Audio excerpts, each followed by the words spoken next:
think that what it does is it's one of the few books that actually changes who you are, or how you think, or how you approach reading, just the act of reading. And one of the things that happens to me is that every time I look at a new book, which I do, I always open new books at Barnes & Noble's, I look at the first page, and the first thing that comes to mind is, this is nothing like Proust. Now, this is really unfair. You shouldn't do that to anyone, particularly if it's a book by a friend of yours, okay? But it's the first thing that comes up. So you say, nobody can actually measure up to the degree of excellence that Proust sort of encompasses and always projects with such ease. Which the stunning thing is that it didn't take him forever to write a page.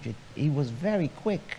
So imagine writing these things so quick, the way people write emails. I mean, just really very fast, and making a few corrections, a few cuts there. Usually cuts, not additions. And so you're dealing there with the simple word is genius. Now, some people cannot stand Proust because it requires a particular kind of labor. I teach it occasionally at a high school, because I teach it to graduate students who are writing their dissertations on Proust, and I also teach it in a high school. And high school students are amazing because they digest it, they get it right away, it's easy. So that's one of the things that I always say to people, as if I'm trying to sell you Proust. If you're in this room, you might be already a sold client, but most people find it very difficult. Or at least it's not your run-of-the-mill magazine writer. I think one of the things I've learned reading Proust as an exercise over the years is that you don't need to keep reading the whole thing from the beginning to the end. It's completely permissible and actually enjoyable to dip right in, to start at one of the novels in the middle of the series and read it for itself. Yes. You can do that, and it can be a wholly rewarding experience. So, André, do you want to talk about this? I'll say a few things, because I'm interested in a particular aspect of Proust, and it has come to me rather circuitously, so I'm going to try to speak about the kind of mind game that Proust plays with the reader, with his characters, and with himself as an author. And it came to me a couple of weeks ago when I thought about, a college professor once taught Machiavelli to me, and he said, there's one thing you have to remember about Machiavelli. It's all about acquisition, how to acquire power, how to acquire land, how to acquire loyalty from people, and ultimately how to keep what you've acquired. If you think about it, it's a reductionist notion, but what it does is that it allows you to build from that reduction. And for me, the idea about Proust is very reduced. The idea is to come to a point of arrival after that, is the notion of possession. Proust is about possession. And if you think about it, the opening scene, forget memory, we're not going to discuss memory. The opening scene is about a little boy who wants his mommy to come and say goodnight to him. And she's with friends downstairs, they're having a dinner.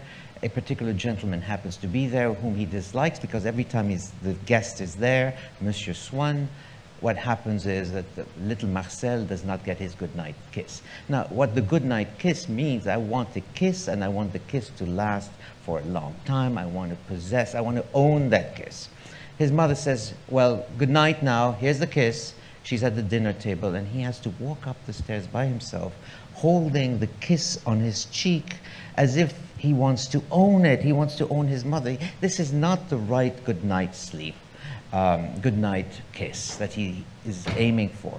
So he can't fall asleep, and he's nervous, and he gets agitated, and eventually he hears his mother coming upstairs. She's going to bed, and he sees her, and he's caught. And worse yet, he's caught by his father. And the mother says, the boy is agitated, what should we do? He says, oh, just go and sleep with him. That's the end of it. So the little Marcel finally not only gets his goodnight kiss, he gets his whole mother, the whole package is given. He gets to own her for that one night. Problem is, he's upset now. He feels that something is wrong. He feels remorseful. He feels guilty that he's forced his mother to do something that she's not happy to do. And now it's basically getting the kiss ruins the kiss. So you have this act of what I call dispossession. Suddenly, the very man who wanted this thing takes it away from himself. You will see this happening throughout the novel. There is no such thing as love in Proust. He calls it love, but it's not love. It's just a feverish desire to get someone. He wants someone and he needs to get them. He doesn't know what love is. I don't think he believes in it. He doesn't know what to do with it once he gets it, if he gets it. So all he wants is to possess the woman, and that you see in the act of Swann himself, who's the same exact way as little Marcel. So they find themselves in situations where they actually don't even like the person that they allege to love.